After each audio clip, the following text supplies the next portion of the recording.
Welcome to Chitra's cooking visit. இன்றைக்கி வீடியோவில் நல்ல சத்தான சுவையான முளைக்கட்டிய பச்சைப்பயிறு தோசை எப்படி செய்யறதுன்னு தான் நம்ம பார்க்க போகிறோம். இந்த தோசை பார்த்திங்கன்னா மேலே நிறைய வெஜிடபிள்ஸோடு சாப்பிட்றதுக்கு ரொம்ப டேஸ்ட்டாக இருக்கும். பச்சைப்பயிறு 1/4 கிலோ எடுத்திருக்கேன். இது நைட்டு ஃபுல்லாக ஊற வச்சு மறுநாள் காலையில் தண்ணியை நல்லா ஃபில்டர் பண்ணிவிட்டு ஒரு காட்டன் கிளாத்தில் நம்ம இந்த பச்சைப்பயிரை சேர்த்துட்டு ஒரு பாக்ஸில் போட்டு நம்ம க்ளோஸ் பண்ணி வச்சா ஒரு 2 நாளையில் பார்த்திங்கன்னா நல்லா முளைக்கட்டி வரும்.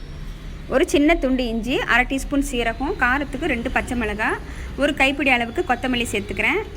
உப்பு தேவையான அளவுக்கு சேர்த்துட்டு ஒரு 1/4 டம்ளர் அளவுக்கு தண்ணி விட்டு நல்லா நைஸாக அரைச்சி எடுத்துக்கலாம்.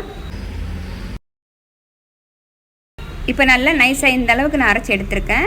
இப்போ அரைச்சதை ஒரு பவுலில் சேர்த்துக்கலாம். நமக்கு தோசை எந்த அளவுக்கு திக்னஸ் வேணுமோ அந்த அளவுக்கு தண்ணி சேர்த்துக்கோங்க. ஒரு கப் அளவுக்கு நான் இட்லி மாவு சேர்த்துக்கிறேன். இட்லி மாவு இருந்ததுன்னா சேர்த்துக்கோங்க, இட்லி மாவு இல்லாமலேயும் செய்யலாங்க, அதுவும் டேஸ்ட்டாக இருக்கும். இப்போ நல்லா கலந்துக்கிறேன். மாவு 2 கரண்டி சேர்த்துக்கிறேன். தோசை பார்த்திங்கன்னா நான் மொத்தமாகவே ஊற்றிக்கிறேங்க. நம்ம இப்போ இது ஊத்தப்பம் தான் செய்ய போகிறோம். இதுக்கு தேவையான வெஜிடபிள்ஸ் நான் கட் பண்ணி எடுத்து வச்சுருக்கேன். வெங்காயம், தக்காளி, கேரட், கொத்தமல்லி சேர்த்துக்கலாங்க. ஃபஸ்ட்டு வெங்காயம் சேர்த்துட்டு அடுத்தது தக்காளி சேர்த்துக்கிறேன், கேரட் சேர்த்துக்கலாம், அதோட கொத்தமல்லி சேர்த்துக்கலாங்க. நம்ம இதே காய்கறி தான் சேர்க்கணும்னு இல்லை, நீங்கள் குடமிளகாய் சேர்த்துக்கலாம், முட்டைக்கோஸ் கூட சேர்த்துக்கலாங்க. 1 டீஸ்பூன் அளவுக்கு எண்ணெய் விட்டுக்கிறேன். இது ஒரு பக்கம் வேந்ததை நம்ம திருப்பிக்கலாம்.